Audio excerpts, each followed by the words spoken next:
Good evening, I'm First Alert Meteorologist Austin Evans. The beautiful weather continues. Dry weather, mainly for this entire work week, starting after tomorrow, of course. The weekend is not over yet, at least this time.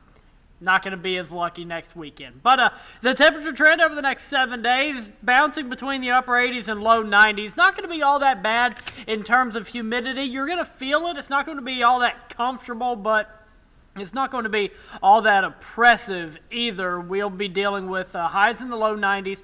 Feels like temperature is probably getting closer to 95 on some days at some points of the day. Though, looking ahead to next Monday, we see below average temperatures being a possibility. But like I said earlier, below average doesn't really mean all that much anymore because 87 is technically below average, and that's still rather warm. Rain chances over the next 7 days stay minimal, heat-driven, isolated to scattered thunderstorm chances as per usual in the summer here in the Arklatex. And looking ahead to Saturday, slightly higher chances, but according to the Long Range Future Track, at least the data that we have at our disposal right now, really not showing anything major, and in fact may justify bringing down those rain chances back to about 20% because, from what I can tell, only scattered and isolated chances really exist going into the weekend. And the rainfall potential over the next 7 days also show that pretty much the entire Arklatex not receiving anything more than a half or maybe even a quarter of an inch across portions of the region. Northern McCurtain County might get an inch over the next 7 days. And that is an inch of rainfall after we haven't really received a whole lot over the past 2 weeks. Temperatures mainly in the 70s, though Shreveport and DeQueen still holding on to the low 80s. We can see that right now.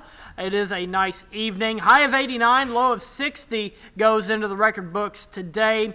Pretty much right on average for the high. We were below average for our low this morning.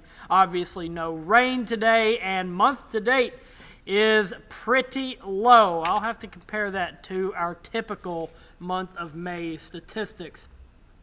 Our Mattress Plus KSLA tower camera showing a pretty high bank of cloud cover moving in. Nothing really major to get in the way of the evening. The KSLA First Alert weather app shows us holding on to the 70s through midnight, eventually dropping into the very upper 60s, going into 1 and 2 o'clock in the morning. We will drop to the mid-60s for overnight lows, getting a little cooler than average, but still not all that bad. More rural areas may drop into the upper 50s. High-res future track for the rest of the evening is going to be mainly clear, though there are going to be a couple of passing clouds. Your Monday will be much the same, sunshine, but with an ever so slightly higher chance for an isolated thunderstorm, but don't worry about it too much. If you hear thunder, though, go inside for about 45 minutes. Going into your Tuesday, we will see a little bit more cloud cover. It's not going to be quite as warm on Tuesday, and by that I mean maybe a degree or two cooler, and we will see those isolated and scattered thunderstorm chances late in the afternoon as well. Low 90s for highs tomorrow, upper 80s if you don't quite make it there. And your First Alert 7-day forecast shows us bouncing between those temperature ranges this entire week going into next week. And though we may see slightly below average temperatures going into next week, it's still going to be pretty warm, and we are going to need to get used to the heat and humidity at least through October. That is the typical for the Arklatex. I will have the latest coming up on KSLA News 12 at 10. If you missed that, meteorologist Matt Jones will be in tomorrow morning, dark and early, with an update for the website and, of course, for KSLA News 12 this morning, beginning at 4:30.